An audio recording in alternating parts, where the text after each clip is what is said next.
Jauh sebelum ada negara bernama England, Pulau Britania adalah tempat yang sangat berbeda dari yang kita kenal sekarang.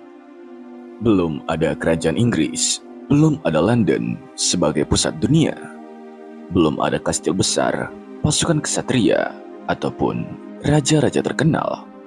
Yang ada hanyalah tanah luas yang dipenuhi hutan lebat, bukit hijau, rawa, sungai liar, dan suku-suku yang hidup terpisah satu sama lain. Pada masa itu, Britania dihuni oleh bangsa Celtic. Mereka tinggal dalam kelompok-kelompok suku yang tersebar di berbagai wilayah pulau. Setiap suku memiliki pimpinannya sendiri, wilayahnya sendiri, dan seringkali berperang satu sama lain. Hidup mereka sangat dekat dengan alam. Mereka membangun rumah dari kayu dan jerami, berburu di hutan, bertani, dan beternak. Banyak wilayah Britania saat itu masih sangat liar. Perjalanan antar daerah pun sulit karena belum ada jalan besar yang menghubungkan pulau tersebut. Bangsa Celtic juga dikenal sangat kuat dalam tradisi lisan. Mereka memiliki banyak legenda, cerita rakyat, dan kepercayaan spiritual. Para druid menjadi tokoh penting dalam masyarakat mereka. Druid bukan hanya pemimpin agama, tetapi juga penasehat, tabib, dan penjaga tradisi. Masyarakat Celtic percaya bahwa alam memiliki kekuatan mistis. Hutan dianggap suci, sungai dihormati, dan banyak ritual dilakukan di tempat-tempat tertentu yang dianggap memiliki hubungan dengan dunia roh. Namun kehidupan mereka tidak selalu damai. Antar suku terjadi peperangan kecil untuk memperebutkan wilayah, kekuasaan, atau balas dendam lama. Tidak ada kerajaan besar yang benar-benar menyatukan seluruh Britania. Dan keadaan itu berlangsung selama bertahun-tahun. Sampai akhirnya sebuah kekuatan besar dari selatan mulai memperhatikan pulau tersebut. Kekuatan itu adalah Romawi. Pada abad pertama sebelum Masehi, Julius Caesar sempat datang ke Britania dalam ekspedisinya. Namun saat itu, Romawi belum benar-benar menguasai pulau tersebut. Baru beberapa puluh tahun kemudian, tepatnya pada tahun 43 Masehi, Kekaisaran Romawi melakukan invasi besar di bawah Kaisar Claudius. Pasukan Romawi datang dengan jumlah besar. Mereka membangun legion-legion terlatih, perlengkapan perang yang jauh lebih maju, serta strategi militer yang sangat disiplin. Banyak suku Celtic mencoba melawan, tetapi Romawi terlalu kuat. Satu persatu wilayah Britania mulai jatuh ke tangan mereka. Namun Romawi tidak hanya datang untuk berperang, mereka datang untuk membangun. Dan disitulah Britania mulai berubah. Bangsa Romawi mulai membangun jalan-jalan batu panjang yang menghubungkan kota-kota penting. Mereka mendirikan benteng pertahanan, pelabuhan, pusat perdagangan, hingga kota-kota baru. Salah satu kota yang berkembang pada masa itu adalah Londinium, yang nantinya akan menjadi London. Di bawah kekuasaan Romawi, Britania perlahan berubah menjadi wilayah yang jauh lebih teratur.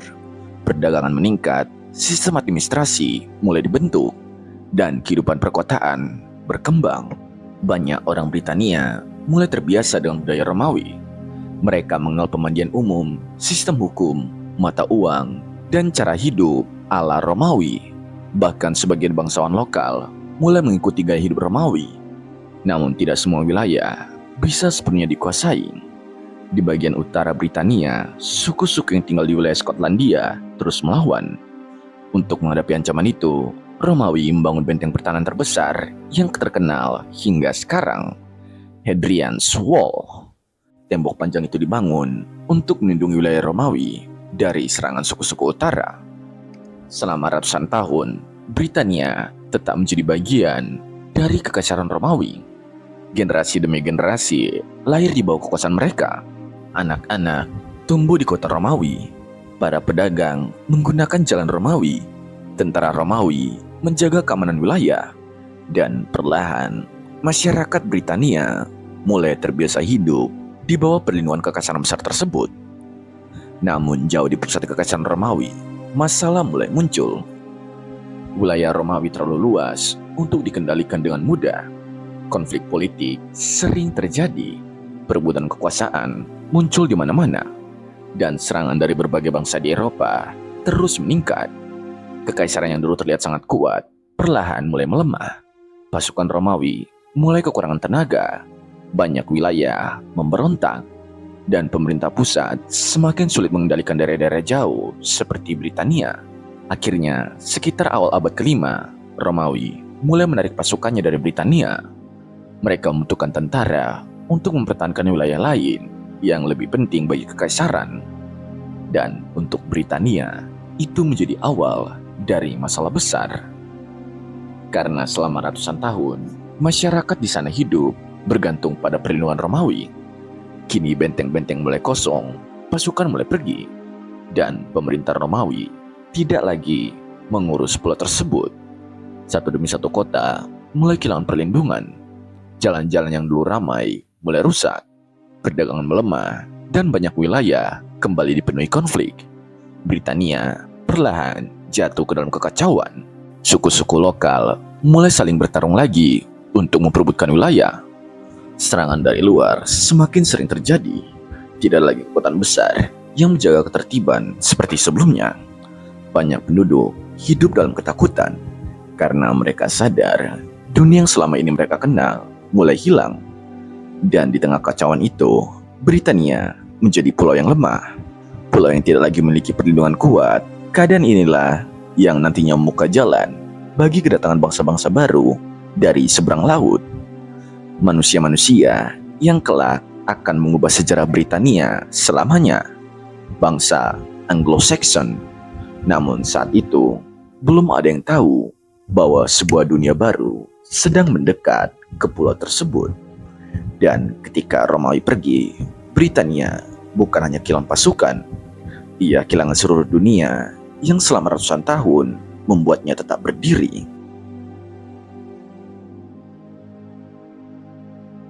Ketika bangsa Romawi meninggalkan Britania pada awal abad ke-5, pulau itu perlahan mulai berubah menjadi tempat yang tidak stabil. Selama ratusan tahun sebelumnya, Romawi menjaga ketertiban di Britania dengan pasukan, benteng, dan sistem pemerintahan mereka. Namun setelah kekaisaran mulai runtuh dan legiun-legiun Romawi mulai dipanggil pulang ke Eropa, Britania harus menghadapi dunia sendirian. Dan ternyata dunia di luar sana jauh lebih keras daripada yang mereka bayangkan. Kota-kota Romawi mulai kehilangan perlindungan, banyak bangunan rusak dan tidak terurus. Jalan-jalan batu yang dulu dipenuhi pedagang dan tentara perlahan menjadi sepi. Yang lebih parah lagi, berbagai wilayah Britania mulai diserang dari banyak arah. Di utara, suku Pik dari wilayah Skotlandia terus melakukan serangan. Dari laut barat, datang kelompok penyerang dari Irlandia. Sementara di dalam pulau sendiri, para pemimpin lokal saling berebut kekuasaan. Britania yang dulu berada di bawah satu kekuasaan besar, kini terpecah menjadi banyak wilayah kecil. Tidak ada raja besar yang benar-benar memimpin seluruh pulau. Dan di tengah situasi kacau itu, para pemimpin Britania mulai mencari cara untuk bertahan.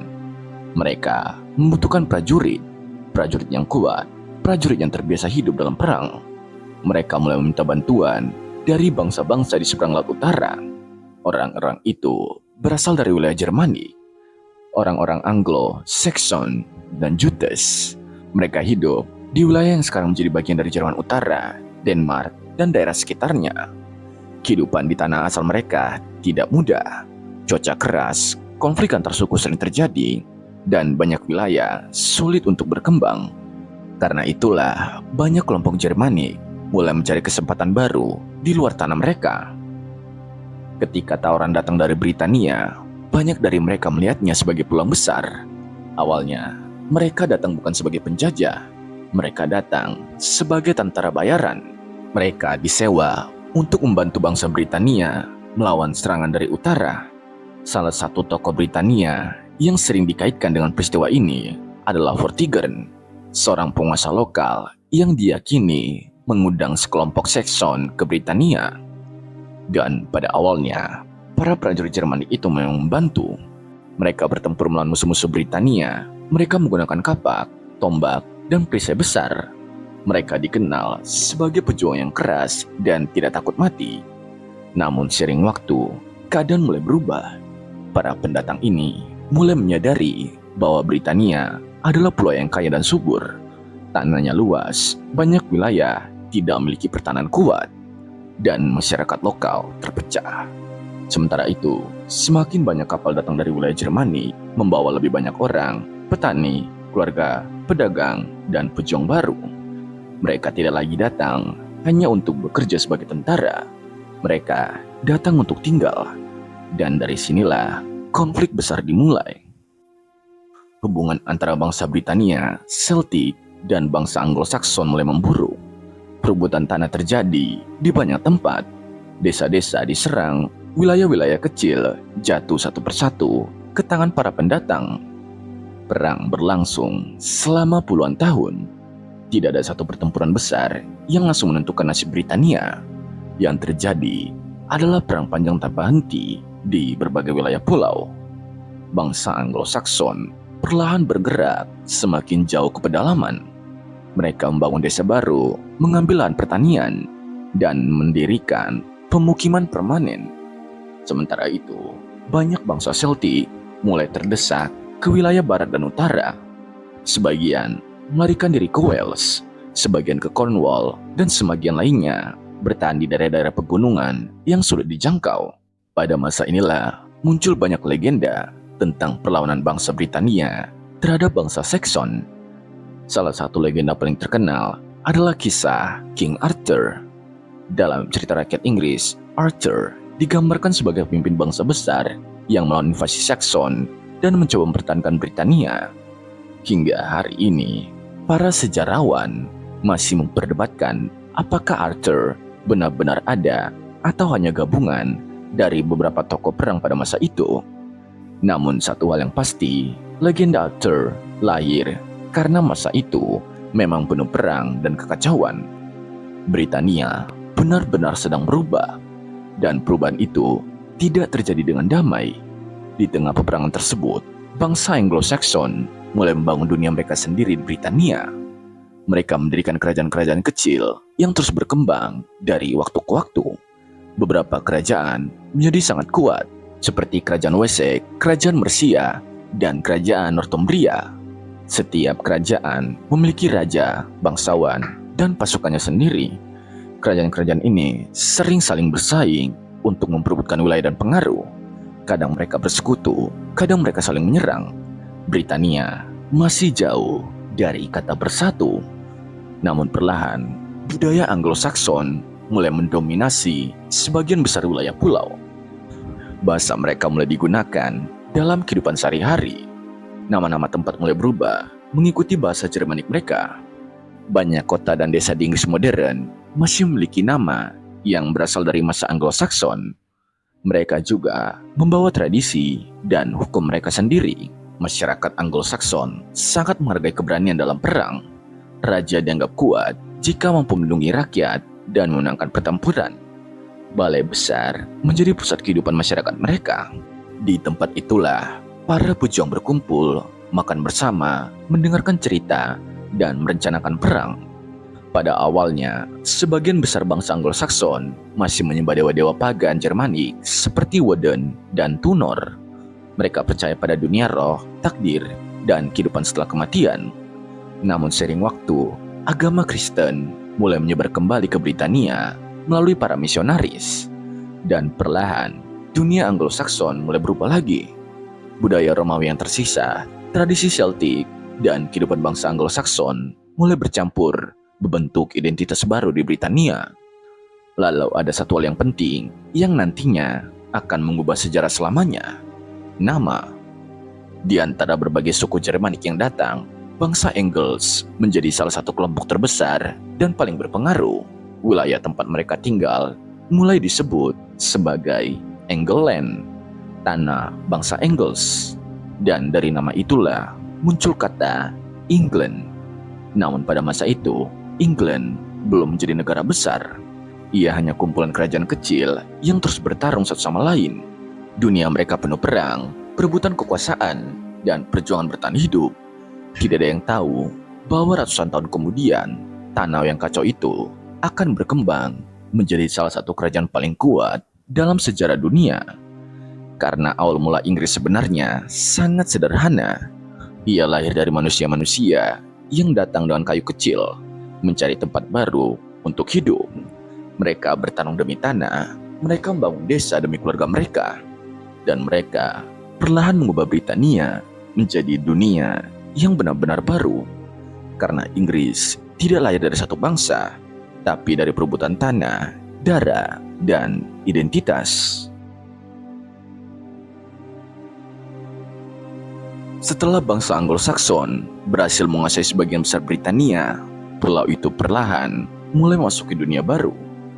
Kerajaan-kerajaan Anglo-Saxon berkembang semakin besar. Desa-desa berubah menjadi kota kecil, perdagangan mulai ramai, dan agama Kristen menyebar ke hampir seluruh wilayah Inggris. Di berbagai daerah, gereja dan biara mulai dibangun.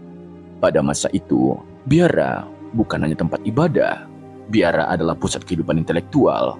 Para biarawan menyalin buku dengan tangan, menyimpan catatan sejarah, mengajarkan agama, bahkan menjadi tempat perlindungan masyarakat. Bagi bangsa Anglo-Saxon, agama Kristen mulai menjadi bagian penting dari kehidupan mereka.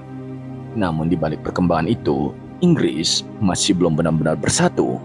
Kerajaan seperti Wessex, Mercia, Northumbria, dan East Anglia terus bersaing memperebutkan kekuasaan.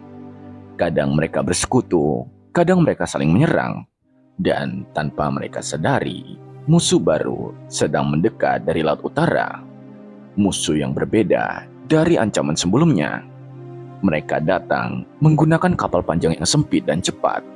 Kapal itu mampu bergerak, melewati ombak besar, dan memasuki sungai-sungai kecil. Orang-orang yang datang di atas kapal itu memiliki rambut panjang, membawa kapak besar, pedang, dan perisai bundar. Mereka berasal dari Skandinavia, dan dunia mengenal mereka sebagai Vikings. Bangsa Viking hidup di wilayah yang keras. Musim dingin panjang membuat kehidupan di tanah mereka tidak mudah. Banyak wilayah pertanian sempit dan sumber daya terbatas. Karena itulah, banyak kepala suku Viking mulai berlayar mencari kekayaan, tanah baru, dan kejayaan. Mereka bukan hanya perampok, mereka juga pelaut terbaik di Eropa saat itu. Mereka mampu menavigasi laut tanpa teknologi modern.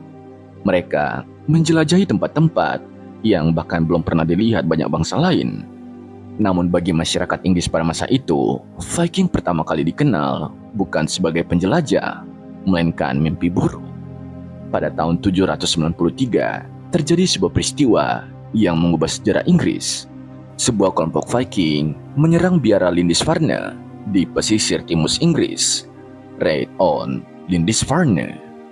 Biara Lindisfarne adalah tempat suci yang sangat dihormati oleh bangsa Anglo-Saxon Kristen. Tempat itu dipenuhi kitab-kitab, emas gereja, dan para biarawan. Namun bagi Viking, tempat itu juga berarti sesuatu yang lain, target yang mudah. Mereka datang tiba-tiba dari laut. Para biarawan tidak siap menghadapi pasukan bersenjata. Banyak yang dibunuh di tempat. Harta gereja dirampas, bangunan dijarah, dan biara dihancurkan. Kabar tentang serangan itu menyebar dengan cepat ke seluruh Inggris. Dan ketakutan mulai muncul. Karena masyarakat Anglo-Saxon merasa serangan itu bukan sekedar pencerahan biasa. Banyak orang menganggapnya sebagai hukuman dari Tuhan. Para penulis gereja pada masa itu menggambarkan serangan Viking sebagai bencana mengerikan. Mereka menulis tentang naga di langit, pertanda buruk, dan dunia yang terasa mulai runtuh. Dan yang membuat Viking semakin menakutkan adalah cara mereka menyerang. Mereka tidak datang seperti pasukan biasa yang bergerak lambat. Mereka datang cepat dari laut, menyerang tiba-tiba, lalu pergi sebelum pasukan kerajaan sempat berkumpul. Selama beberapa dekade berikutnya, serangan Viking semakin sering terjadi. Biara-biara menjadi target utama karena menyimpan banyak harta dan hampir tidak memiliki pertahanan. Desa pesisir hidup dalam ketakutan. Orang-orang mulai membangun penjagaan di pantai. Banyak penduduk lari, menyelamatkan diri setiap kali melihat kapal asing mendekat. Dan perlahan, nama Viking mulai menjadi simbol teror. Pada awalnya, sebagian besar Viking hanya datang untuk menjara, lalu kembali ke Skandinavia. Sampai akhirnya, semuanya berubah. Pada tahun 865, sebuah pasukan Viking dalam jumlah sangat besar tiba di Inggris. Pasukan ini dikenal sebagai Great Highland Army. Ini bukan lagi kelompok kecil perampok. Ini adalah pasukan penakluk. Menurut berbagai kisah dan legenda Norse, sebagian pemimpin pasukan ini adalah anak-anak Ragnar Lodbrok, tokoh legendaris Viking yang terkenal di dunia Skandinavia. Mereka datang bukan hanya untuk mengambil emas, mereka datang untuk menguasai Inggris. Dan satu persatu kerajaan Anglo-Saxon mulai jatuh. Northumbria diserang dan rajanya terbunuh. East Anglia jatuh setelah pertempuran besar. Mercia kehilangan banyak wilayah penting. Kerajaan-kerajaan Anglo-Saxon yang selama ini sibuk saling bersaing ternyata tidak siap menghadapi ancaman besar ini. Viking bergerak cepat, brutal, dan berpengalaman dalam perang. Banyak kota dibakar, desa-desa dihancurkan, dan ribuan orang kehilangan rumah mereka. Dalam waktu singkat, hampir seluruh Inggris berada di bawah ancaman Viking. Dan hanya tersisa satu kerajaan besar yang masih bertahan, Wessex. Di kerajaan inilah muncul sosok yang nantinya menjadi salah satu tokoh paling penting dalam sejarah Inggris, Alfred the Great. Ketika Alfred naik tahta, situasi Inggris sangat buruk. Banyak kerajaan Anglo-Saxon sudah hancur. Banyak orang percaya bahwa bangsa Anglo-Saxon mungkin akan benar-benar kalah dan hilang dari sejarah. Namun Alfred tidak menyerah. Ia memahami bahwa Viking tidak bisa dikalahkan dengan cara lama. Maka ia mulai membangun sistem pertahanan baru. Ia memperkuat kota-kota dengan benteng. Ia membangun jaringan pertahanan di seluruh Wessex. Ia juga menciptakan sistem militer yang lebih terorganisir agar pasukannya selalu siap jika Viking menyerah. Namun perjuangan Alfred tidak mudah. Dalam beberapa pertempuran awal, ia mengalami kekalahan besar. Bahkan pernah ada masa ketika Alfred harus bersembunyi di rawa-rawa Somerset bersama pengikut setianya. Banyak raja mungkin akan menyerah dalam keadaan seperti itu. Namun Alfred tetap bertahan. Dan perlahan, ia mulai membalikkan keadaan. Pada tahun 878, Alfred berhasil memenangkan pertempuran Edington melawan pasukan Viking pimpinan Guthrum. Kemenangan itu menjadi titik balik besar. Untuk pertama kalinya, penaklukan Viking berhasil dihentikan. Namun Alfred sadar bahwa perang panjang ini tidak mungkin diselesaikan hanya dengan kekerasan. Akhirnya, dibuatlah kesepakatan. Wilayah Inggris dibagi menjadi dua. Sebagian wilayah tetap berada di bawah kekuasaan Anglo-Saxon, sementara wilayah lain berada di bawah hukum dan kekuasaan Viking. Wilayah kekuasaan Viking ini dikenal sebagai Danelaw. Di Danelaw, masyarakat Norse mulai menetap secara permanen. Mereka membangun kota, berdagang, bertani, dan hidup berdampingan dengan masyarakat lokal. Dan disinilah hal menarik mulai terjadi. Bangsa Viking ternyata tidak hanya membawa kehancuran, mereka juga membawa perubahan besar bagi Inggris. Mereka membuka jalur perdagangan baru ke Eropa Utara, kota-kota berkembang lebih cepat, banyak teknik pelayaran dan perdagangan berkembang karena pengaruh Viking. Bahkan bahasa Inggris mulai berubah. Ratusan kata dari bahasa Norse masuk ke dalam bahasa Inggris kuno. Beberapa kata sederhana dalam bahasa Inggris modern seperti sky, window, dan knife berasal dari bahasa Viking. Budaya mereka perlahan bercampur dengan budaya Anglo-Saxon. Dan tanpa disadari, musuh yang dulu datang untuk menghancurkan Inggris justru ikut membentuk Inggris itu sendiri. Yang lebih penting lagi, ancaman Viking membuat kerajaan-kerajaan Anglo-Saxon mulai sadar bahwa mereka tidak bisa terus hidup terpecah. Selama bertahun-tahun sebelumnya, mereka terlalu sibuk saling memperebutkan kekuasaan. Namun kini, mereka menghadapi ancaman yang jauh lebih besar. Dan karena ancaman itulah, perlahan mulai muncul gagasan tentang satu bangsa yang lebih besar daripada sekedar Wessex atau Mercia. Gagasan tentang England. Karena kadang sebuah bangsa tidak dibentuk oleh kedamaian, tapi oleh ancaman yang memaksanya bersatu. Ketika gelombang serangan Viking mulai melambat setelah pemerintahan Alfred the Great, Inggris belum benar-benar aman. Sebagian wilayah masih penuh luka akibat perang panjang. Desa-desa hancur, banyak kota kehilangan penduduk. kerajaan-kerajaan Anglo-Saxon masih saling curiga sesama lain. Namun di tengah kekacauan itu, sesuatu mulai berubah. Untuk pertama kalinya dalam sejarah Britania pasca Romawi, muncul gagasan bahwa kerajaan-kerajaan kecil Anglo-Saxon mungkin bisa disatukan menjadi satu kekuatan besar. Dan semua itu bermula dari kerajaan kecil di selatan, Wessex. Sebelum masa Alfred, Wessex adalah salah satu kerajaan Anglo-Saxon di antara banyak kerajaan lainnya. Kadang kuat, kadang terancam. Namun setelah Alfred berhasil mempertahankan Wessex dari serangan Viking, kerajaan itu mulai dipandang berbeda. Wessex menjadi simbol perlawanan. Banyak orang Anglo-Saxon mulai melihat kerajaan itu sebagai harapan terakhir mereka menghadapi dunia yang terus berubah. Dan setelah Alfred meninggal pada tahun 899, perjuangan itu tidak berhenti. Warisannya diteruskan oleh anak-anak dan cucunya. Putranya, Edward the Elder, melanjutkan usaha ayahnya untuk merebut kembali wilayah-wilayah yang dikuasai Viking. Edward bukan tokoh yang seterkenal Alfred, namun perannya sangat penting. Sedikit demi sedikit, ia memperluas kerajaan Wessex. Benteng-benteng pertahanan dibangun di banyak tempat. Kota-kota diperkuat agar Viking tidak menyerang lagi. Namun Edward tidak bekerja sendirian. Salah satu tokoh penting pada masa itu adalah saudara perempuannya sendiri, Athelflaed. Athelflaed adalah salah satu perempuan paling berpengaruh dalam sejarah awal Inggris. Setelah suaminya meninggal, ia memimpin wilayah Mercia dan membantu perang melawan Viking.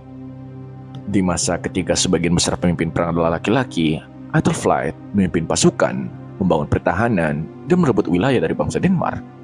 Karena itulah, banyak orang menganggap dirinya sebagai salah satu tokoh penting dalam penyatuan Inggris. Dan perlahan, satu persatu wilayah Viking mulai direbut kembali.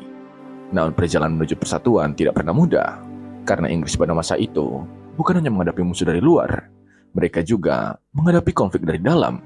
Bangsawan-bangsawan lokal masih memiliki kekuasaan besar. Banyak dari mereka tidak ingin tunduk pada satu raja yang terlalu kuat. Selain itu, perebutan tahta sering terjadi.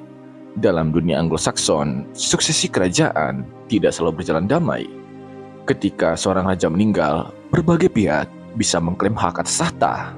Kadang saudara melawan saudara, kadang sepupu saling membunuh, kadang bangsawan mengkhianati rajanya sendiri demi kekuasaan. Dan semua itu membuat proses penyatuan Inggris berjalan sangat lambat. Namun meski penuh konflik, Wessex terus tumbuh menjadi pusat kekuatan terbesar di Inggris. Puncaknya terjadi pada masa pemerintahan cucu Alfred, Aethelstan. Aethelstan sering dianggap raja pertama Inggris yang benar-benar bersatu. Ia naik tahta pada awal abad ke-10 dan berhasil memperluas pengaruhnya ke hampir seluruh wilayah Inggris.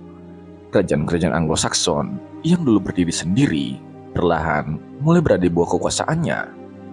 Dan untuk pertama kalinya muncul sesuatu yang sangat penting dalam sejarah, gagasan tentang satu bangsa Inggris. Sebelumnya, orang lebih mengenal diri mereka sebagai orang Mercia, orang Wessex, atau orang Northumbria.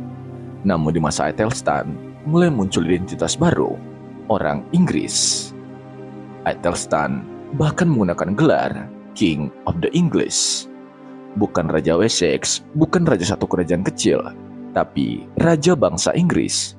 Dan gelar itu memiliki arti besar, karena itu menandakan bahwa Inggris mulai berubah dari kumpulan kerajaan menjadi satu entitas politik. Namun tentu saja, perubahan besar seperti itu tidak langsung diterima semua orang. Banyak wilayah utara masih sulit dikendalikan. Bangsa Viking Denmark masih memiliki pengaruh kuat di berbagai daerah. Selain itu, kerajaan-kerajaan tetangga seperti Skotlandia dan Wales juga terus menjadi ancaman. Karena itulah, perang tetap terjadi hampir sepanjang masa pemerintahan para raja awal Inggris. Dan di tengah semua konflik itu, Inggris perlahan mulai membentuk sistem pemerintahnya sendiri. Hukum mulai ditata lebih teratur, pajak mulai dikumpulkan dengan lebih sistematis. Gereja Kristen menjadi bagian penting dalam pemerintahan. Para raja Inggris juga mulai membangun hubungan dengan kerajaan-kerajaan lain di Eropa. England perlahan tidak lagi terlihat sebagai wilayah barbar di ujung dunia. Ia mulai menjadi kerajaan yang diperhitungkan. Namun ketika semuanya tidak mulai stabil, ancaman lama kembali datang, bangsa Denmark. Pada akhir abad ke-10, gelombang serangan Viking kembali meningkat. Kali ini mereka datang dengan kekuatan lebih besar dan tujuan yang lebih serius. Bukan sekedar menjara, mereka ingin mengambil alih Inggris. Salah satu raja Inggris pada masa itu adalah Ethelred the Unready. Namanya terkenal dalam sejarah karena dianggap gagal menghadapi ancaman Denmark. Pemerintahannya dipenuhi kekacauan dan keputusan buruk. Salah satu tindakan paling kontroversialnya adalah pembantaian terhadap orang-orang Denmark yang tinggal di Inggris pada tahun 1002. Peristiwa itu dikenal sebagai Saint Brice Day Massacre. Namun tindakan itu justru memperburuk keadaan. Bangsa Denmark marah dan melancarkan invasi lebih besar ke Inggris. Dan akhirnya Inggris jatuh ke tangan seorang raja Denmark yang sangat kuat, Knut the Great. Knut adalah salah satu penguasa terbesar di Eropa Utara. Ia memimpin kerajaan luas yang mencakup Inggris, Denmark, Norwegia. Banyak orang mengira Knut akan menghancurkan identitas Inggris dan menggantinya dengan kekuasaan Viking sepenuhnya. Namun ternyata yang terjadi berbeda. Knut justru mempertahankan banyak sistem pemerintahan Inggris yang sudah ada. Ia bekerja sama dengan bangsawan Anglo-Saxon dan mendukung gereja Kristen. Ia memahami bahwa untuk menguasai Inggris, ia tidak bisa menggunakan ketakutan. Ia harus membangun stabilitas.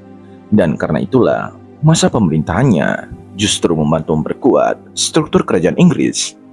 Di bawah Knut, Inggris menjadi kerajaan yang lebih terorganisir dan lebih terhubung dengan dunia Eropa Utara. Dan disinilah sejarah Inggris menjadi semakin unik. Karena Inggris ternyata tidak pernah dibangun oleh satu bangsa saja. Bangsa Celtic meninggalkan akar awal Britania. Romawi membawa kota dan sistem pemerintahan. Anglo-Saxon membawa bahasa dan budaya utama. Viking Denmark membawa perubahan politik dan perdagangan. Semuanya bercampur selama ratusan tahun peperangan, migrasi, dan perebutan kekuasaan. Dan dari semua konflik panjang itu, perlahan lahirlah sesuatu yang baru. Sebuah kerajaan yang mulai memiliki identitas sendiri. Sebuah negeri yang tidak lagi sekedar kumpulan suku dan kerajaan kecil, tetapi England. Karena Inggris akhirnya mulai lahir, bukan sebagai kumpulan suku, tetapi sebagai sebuah kerajaan.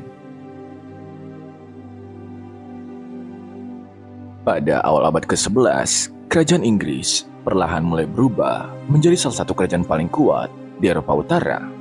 Setelah ratusan tahun menghadapi perang antara kerajaan Anglo-Saxon, serangan Viking, dan perebutan wilayah tanpa henti, England akhirnya memiliki bentuk yang lebih jelas.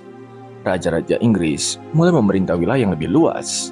Sistem hukum berkembang, gereja semakin kuat, kota-kota perdagangan tumbuh semakin ramai.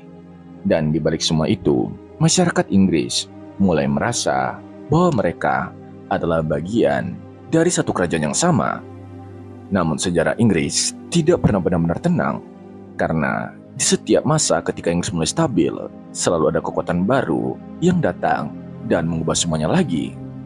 Dan perubahan terbesar itu datang pada tahun 1066, tahun yang dianggap banyak sejarawan sebagai salah satu titik paling penting dalam sejarah Inggris. Karena di tahun itulah Inggris lama berakhir, dan Inggris baru mulai lahir. Semua bermula dari seorang raja tua, Edward the Confessor. Edward adalah raja Anglo-Saxon yang memerintah Inggris cukup lama. Ia dikenal religius, tenang, dan lebih tertarik pada kehidupan spiritual dibanding peperangan besar. Ia membangun gereja besar dan memperkuat hubungan dengan dunia Kristen Eropa. Namun di balik pemerintahan yang relatif damai, ada satu masalah yang perlahan menjadi ancaman besar bagi masa depan Inggris.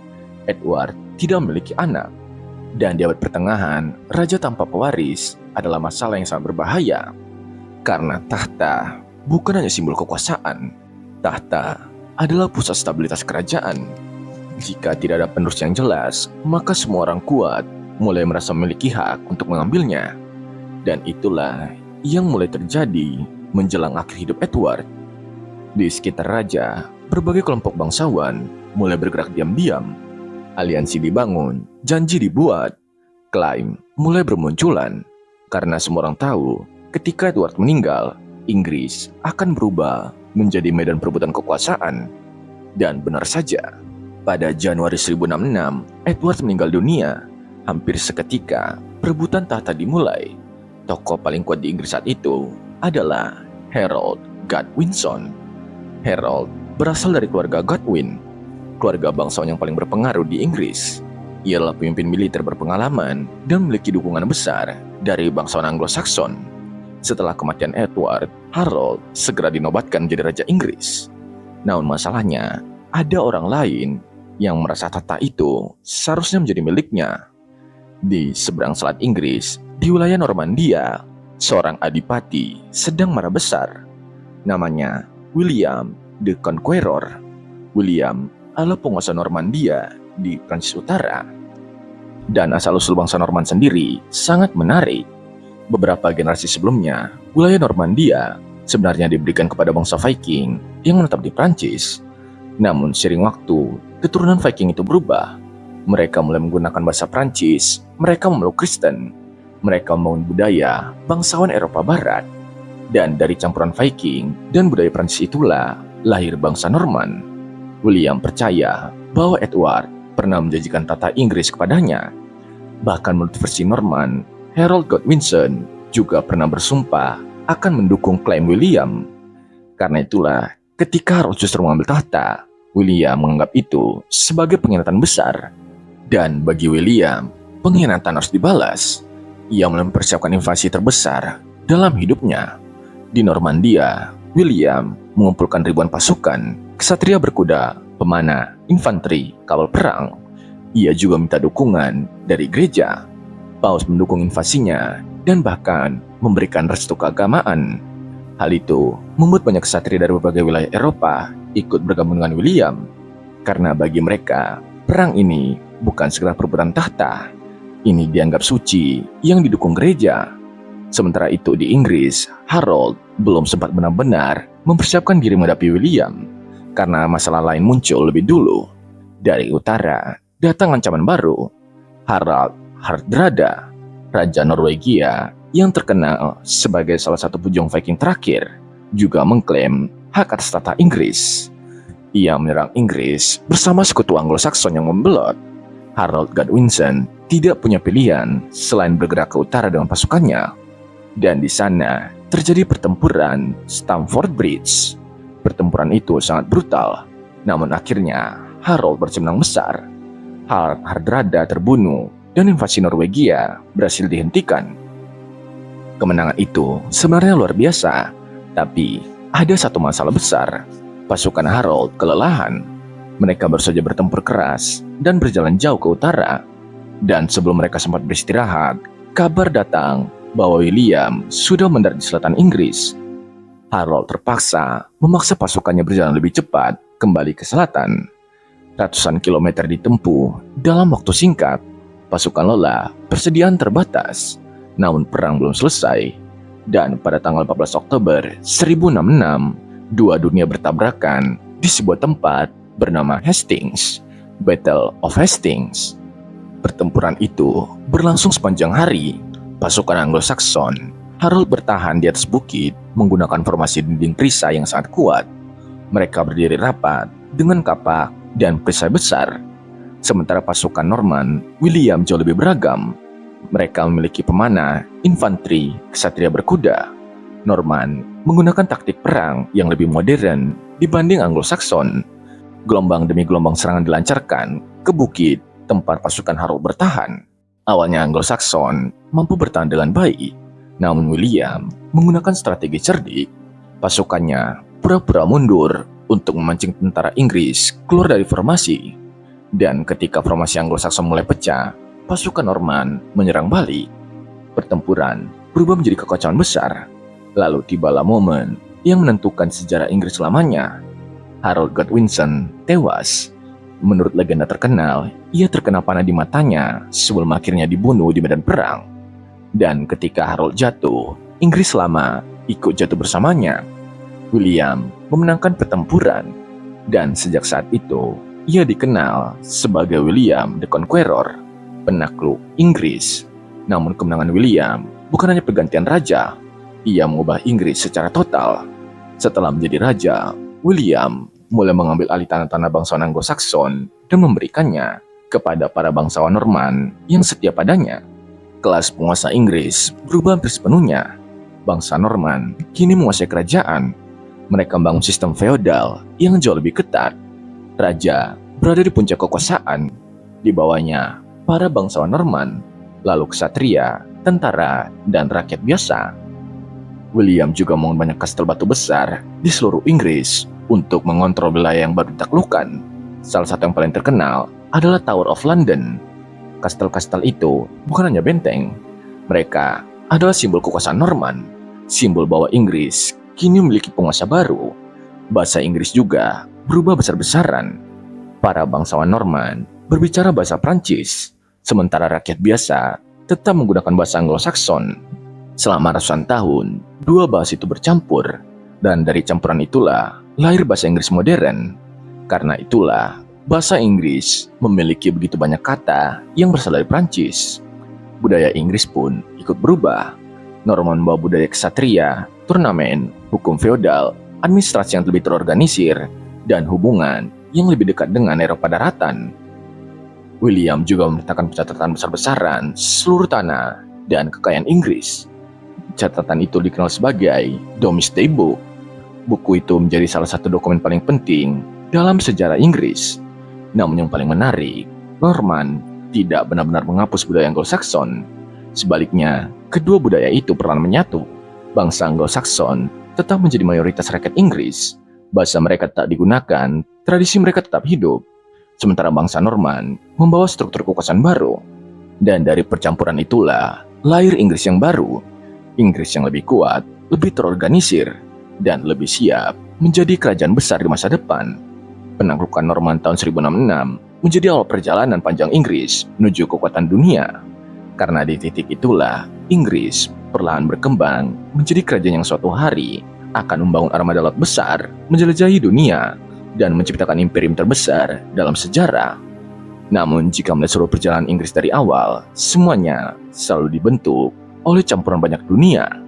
Bangsa Celtic membangun akar awal Britania, Romawi membangun kota dan sistem pemerintahan, Anglo-Saxon membawa bahasa dan identitas awal Inggris, Viking mengubah perdagangan dan peperangan, Norman membentuk kerajaan feodal modern. Semuanya bercampur melalui migrasi, perang, penaklukan, dan perubahan selama ratusan tahun. Dan pada akhirnya, Inggris tidak dibangun oleh satu bangsa yang sempurna, tapi oleh manusia-manusia yang terus bertarung untuk menentukan siapa mereka sebenarnya. Dan terima kasih.